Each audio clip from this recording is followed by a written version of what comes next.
आपल्यासोबत नागपूर जिल्हा काँग्रेसचे माजी अध्यक्ष बाबा आष्टनकर आहेत. तुम्ही पण नाराज आहात आणि सुनील केदार यांच्या विरोधात तुमची नाराजी आहे का?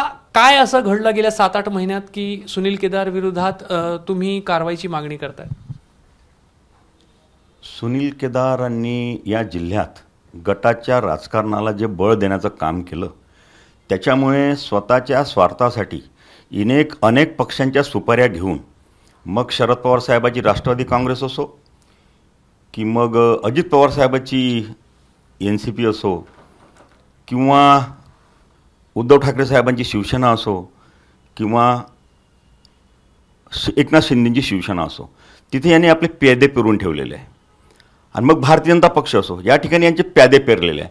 आणि ते प्यादे याच्या सोयीचे जेव्हा जेव्हा गरज असते तेव्हा तेव्हा त्यांचा वापर करून काँग्रेसचं खच्चीकरण करण्याचं काम सुनील केदार करतात. त्याची उदाहरणं शेकड्यानं देता येईल. शेकड्याने सहकार क्षेत्रामध्ये काम करतेवेळी अनेक ठिकाणी भारतीय जनता पक्षासोबत अलायन्स करतात, राष्ट्रवादीशी अलायन्स करतात आणि त्या लोकांना पदं देऊन तिथली मालमलाई खाण्याचं काम सुनील केदार करतो. हा आमचा पहिला आरोप आहे. या जिल्ह्यात सुनील केदार कधीच काँग्रेसचे नव्हते. सुनील केदार 2009मध्ये काँग्रेस पक्षात आले आणि पहिल्यांदा पंजाच्या चिन्हावर लढले. त्याच्या आधी 2दा विधानसभा लढले, तर दोन्हीदा त्यांनी बंडखोरी करून काँग्रेसच्या उमेदवाराच्या विरुद्ध निवडणूक लढली सावनेरमधनं. तेव्हा ते 2दा निवडून आले आणि एकदा उद्धव साहेबांच्या आणि भारतीय जनता पक्षाच्या सरकारमध्ये मंत्री होते. नंतर कुंदाताई विजयकर नागपूर महानगरपालिकेमधनं लोकसभेसाठी लढल्या, तेव्हा त्यांनी मग त्यांना ते पदावरून काढलं, त्यांचा राजीनामा झाला. हे सगळे उदाहरणं सगळ्या लोकांसमोर आहे. सगळ्या जनतेला माहिती आहे सुनील केदार काय वस्तू आहे. फक्त सुनील केदार नावाची दहशत माजवून ठेवणे. रेती चोरीचे प्रकरणं बघाल, सगळ्यात मोठा आरोपी रेती चोरीमध्ये त्यांचेच कार्यकर्ते, हे स्वतः सुनील केदार साहेब यांचा हात आहे. आता डिस्ट्रिक्ट बँकेत त्यांच्यावर आरोप आहेत. आता त्यांच्या त्या कृषी उत्पन्न बाजार समितीवर SIT समिती भारतीय जनता पक्षाच्या सरकारने लादलेली आहे, त्याची चौकशी सुरू आहे. म्हणजे भ्रष्टाचार करून तुम्हाला इव्हन हे सांगतो की पाटण सांगली टोल टॅक्स, तो जो टोल नाका जो आहे तो बंद केला आहे सरकारने आत्ता. त्याच्या मागचं कारण की याच्या घरी 75% नगदी रक्कम, त्या येणारी नगदी रक्कम ह्या केदारांच्या घरी त्यांच्या कार्यकर्त्यांच्या माध्यमातून जात होती. अशा प्रकारे भ्रष्टाचार करून इथल्या जनतेला गुमराह करून आणि आमच्या काँग्रेस पक्षाच्या वरिष्ठ नेत्यांना गुमराह करण्याचं काम करतो. त्याला कधीच मोठा माणूस चालत नाही, त्याला त्याच्या हाताखालचे कार्यकर्ते पाहिजे. मी बस म्हटलं तर बसणारे आणि उठ म्हटलं तर उठणारे, असे लोक त्यांना पाहिजे आहे. आणि अशाच लोकांचं तो राजकारण करत असतो. त्याच्यामुळे पक्षाची प्रतिमा खराब होत चाललेली आहे. तुम्हाला 7 महिन्यापूर्वी जिल्हाध्यक्षपद मिळालं होतं, अचानक हा पद काढण्यात आला? मला अजून कळलंच नाही. महाराष्ट्र प्रदेश काँग्रेस कमिटीने जर मला काढायचं होतं तर अखिल भारतीय काँग्रेस कमिटीचा एक नियम आहे की जो जिल्हा अध्यक्ष बदलवायचा असेल किंवा नवीन अध्यक्ष करायचा असेल, त्या ठिकाणी अखिल भारतीय काँग्रेस कमिटीचे निरीक्षक येतात, प्रदेशचे काही निरीक्षक येतात, सर्व नेत्यांशी चर्चा करतात. सर्व नेत्यांशी चर्चा झाल्याच्या नंतर प्रमुख कार्यकर्त्यांशी चर्चा करतात. त्याच्यानंतर जिल्हा परिषद सदस्य, पंचायत सदस्य, नगर परिषदेचे अध्यक्ष वगैरे जे लोक असतात त्यांची चर्चा करतात. तालुका अध्यक्ष आणि कार्यकारित्या सगळ्या लोकांशी चर्चा करून ते अहवाल सादर करतात की याला ठेवलं पाहिजे की काढलं पाहिजे, अशी ती प्रक्रिया आहे. पण ती प्रक्रियाच पार पडली नाही. आणि जर मला काढायचं असतं तर हर्षवर्धन सपकाळ साहेबांचा काही दोष असेल असं मला वाटत नाही. कारण त्यांना जर मला काढायचं असतं तर त्यांनी माझा इतका मोठा अपमान केला नसता. त्यांनी मला प्रदेशवर कुठे ना कुठे ॲडजस्ट केलं असतं. परंतु मी ॲज इट इज राहणार होतो, हे मलासुद्धा माहिती होतं.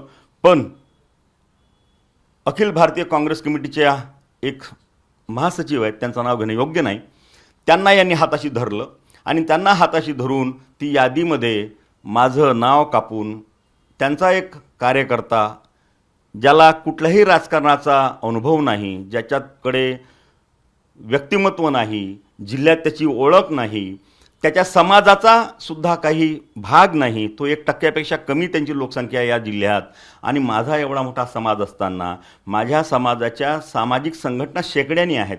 त्या सामाजिक संघटनेचे सगळे लोक विरोधात गेलेले आहेत. त्याच्यामुळे येणाऱ्या दिवसातल्या स्थानिक स्वराज्य संस्थेच्या निवडणुका काँग्रेस पक्ष कसा जिंकेल याची चिंता मला व्हायला लागलेली आहे.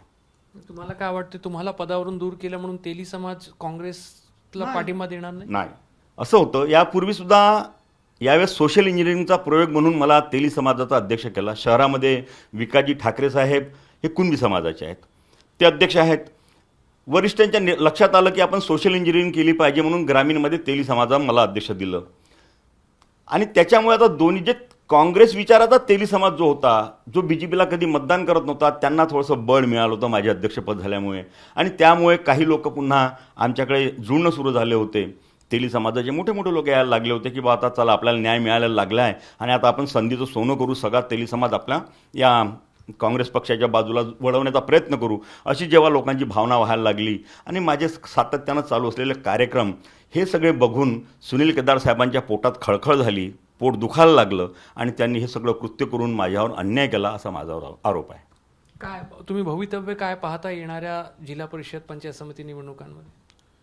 केदार साहेबांनी सगळं सावनेर मतदारसंघच पाहून घ्यावा ना. सावनेर मतदारसंघामध्ये 4 नगर परिषदा आहेत आणि 10 जिल्हा परिषद सदस्य आहेत, 10 सीट्स आहेत 10 जिल्हा परिषदेच्या. तिथल्या 10पैकी 50%चा रिझल्ट आणून दाखवून द्यावा केदार साहेबांनी, तर आमच्या मागण्या आम्ही बंद करून टाकून आणि साधे कार्यकर्ते म्हणून प्रामाणिकपणे पक्षात काम करू. काँग्रेस जिंकून येणे कठीण वाटते तुम्हाला? कठीण नाही आहे. जर सोशल इंजिनिअरिंग जर व्यवस्थित केली, सर्व समाजाच्या लोकांना जर आपण सोबत घेऊन चाललो, तर काँग्रेसला कोणी हरवू शकत नाही. काँग्रेसला हरवते फक्त काँग्रेसचे नेते, काँग्रेसची गटबाजी, याच्यामुळेच काँग्रेस हारते. अन्यथा काँग्रेस हारायला तयार नाही. काँग्रेसजवळ अजूनही मतदार आहे, काँग्रेसजवळ अजूनही जनाधार आहे आणि काँग्रेसला मानणारा वर्ग पण आहे. परंतु आणि या नागपूर जिल्ह्यात तर फार मोठ्या प्रमाणात काँग्रेसला मानणारा वर्ग आहे. आपण हिंदू समाजाचे जे 75% जे हिंदू समाज आहे, त्यात दलित समाज 9% आहे, 13% SC समाज आहे, ST समाज आहे. यातली मोठ्या प्रमाणात हे सगळे लोक काँग्रेसला मानणारे आहे. याचा फायदा आपल्याला घेता येत नाही काँग्रेस पक्षाला, म्हणून ही अडचण निर्माण होत आहे. काय मागणी आहे श्रेष्ठींकडे? श्रेष्ठींना एकच म्हणायचं आहे, जो कोणी अध्यक्ष ज्याला कोणाला अध्यक्ष केला, तो अध्यक्षाच्या नेतृत्वात निवडणुका त्यांनी लढाव्या. आम्ही पक्षानं आम्हाला जबाबदारी दिली की तुम्ही प्रचाराला जा, मी प्रचाराला जाऊ.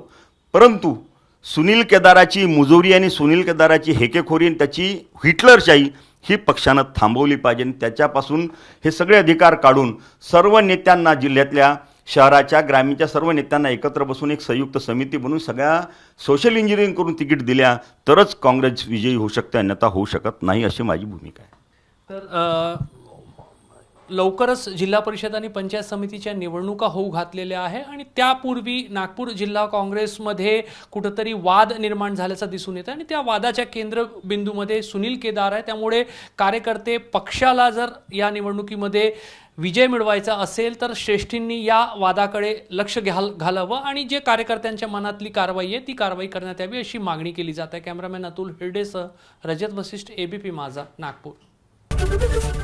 ABP माझा, उघडा डोळे बघा नीट.